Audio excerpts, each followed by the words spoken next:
From Illinois Public Media News, this is 217 Today. I'm Stephanie Mosqueda. It's Friday, July 5th.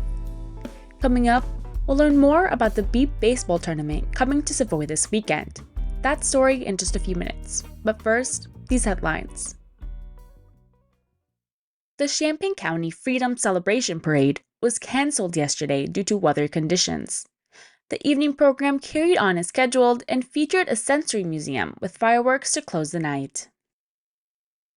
The Illinois Department of Public Health has added nearly 150 zip codes to its list of high-risk areas for lead exposure for children. It increases mandatory lead testing for children in central Illinois.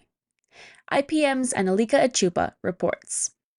The expanded list includes zip codes from Champaign, Douglas, and Vermilion counties. The zip codes are added using an algorithm that assesses different risk factors like age of housing and the prevalence of positive blood tests for lead in those areas. Kurt McAfee is the IDPH lead program manager. He says the noticed decrease in lead testing during the pandemic was one of the reasons for expanding the list. When the world shut down, we saw a 24% reduction in the number of children across the state being tested for lead in their blood. So that essentially means that we missed out on a lot of kids that were being impacted by lead exposure. Doctors say young children living in high-risk zip codes should be tested. The Centers for Disease Control and Prevention says lead can cause serious health problems in children under 6 years old whose brains and nervous systems are still developing. I'm Annalika Achupa, IPM News. Highland Park held its first parade following a mass shooting 2 years ago.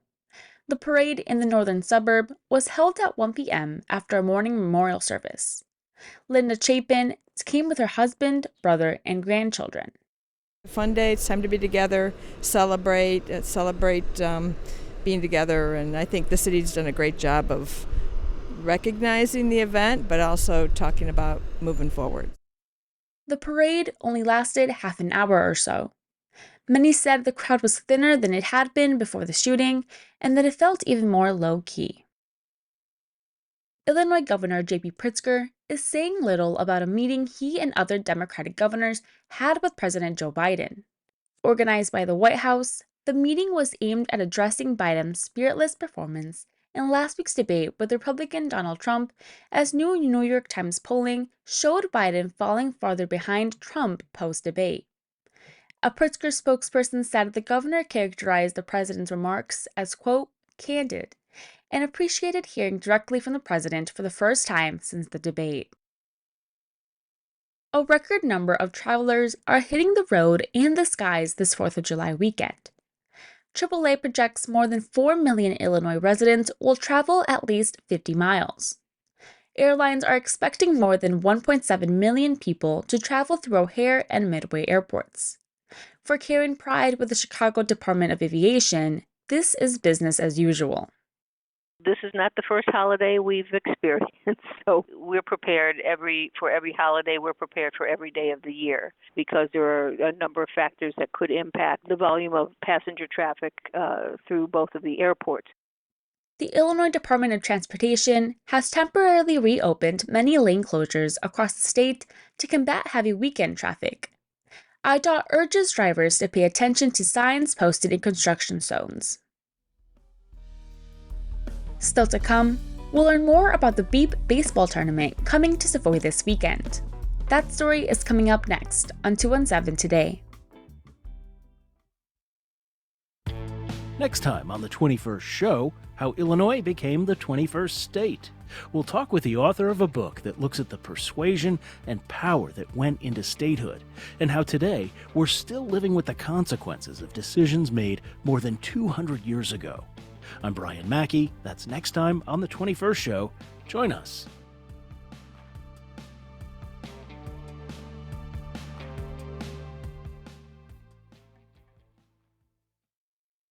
You're listening to 217 Today. I'm Stephanie Mosqueda. 3 Midwestern teams are coming to Savoy this weekend for a baseball tournament with visually impaired players and coaches. The annual Beep Baseball Tournament is an adaptive version of baseball for the blind, low vision, and legally blind. Morning Edition host Kimberly Schofield spoke with Mark Brown, Director of Sports, Events, and Film for Experience Champaign-Urbana, about the National Beep Baseball Association Tournament. Thank you, Mark, for joining me. So Beep Baseball, I personally have never heard of Beep Baseball. Can you tell me just a little bit about what Beep Baseball is? Where did this name come from? Yeah, so beat baseball is actually a sport for athletes that are either blind or visually impaired.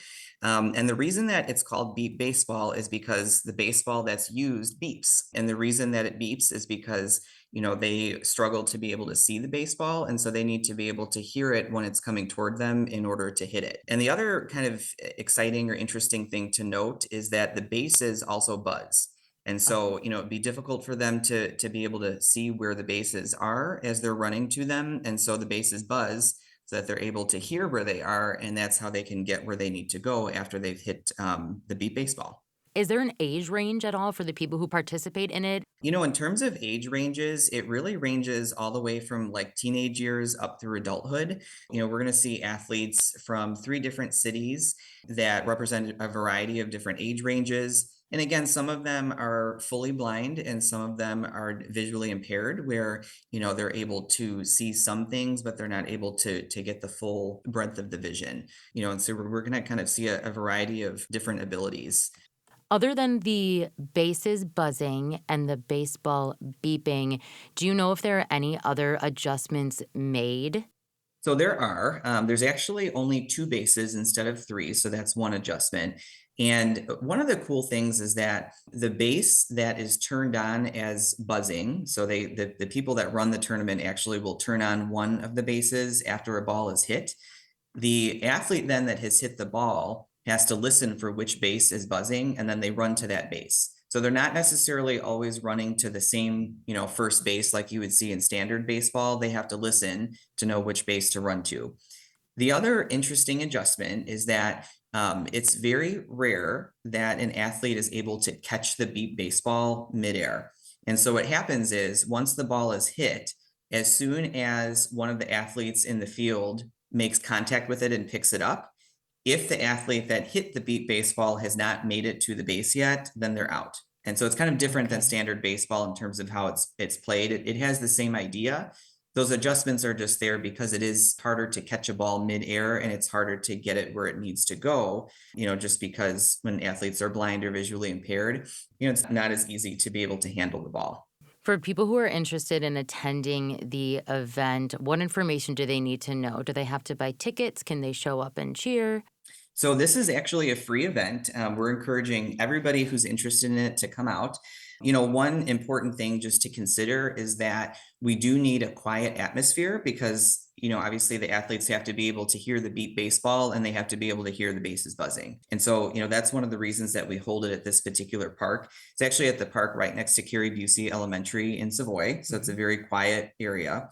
Games are actually going to start with the first pitch at 9:30 on Saturday, July 6th. We encourage anybody who's interested to come out and just watch it, be spectators, just kind of see what the sport is all about. That was Mark Brown, Director of Sports, Events, and Film for Experience Champaign-Urbana.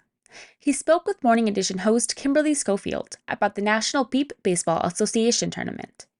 The Indy Thunder, Chicago Comets, and Gateway Archers will compete at the Prairie Fields Park in Savoy on Saturday, July 6th, starting at 9:30 a.m. And finally, in your forecast, meteorologist Andrew Pritchard says there is a slight chance of a morning shower or thunderstorm, otherwise partly cloudy with a high of 84 degrees. That's it for today. 217 Today is produced by Stephanie Mosqueda. Reporting today contributed by Annalika Ochuba, Katie O'Connell, Noah Jennings, and Kimberly Schofield. Music by the Kilbourne Alley Blues Band. Reginald Hardwick is our news director. I'm Stephanie Mosqueda. 217 Today is a production of Illinois Public Media. Thanks for listening, stay safe, and we'll talk to you again on Monday. Have a great weekend.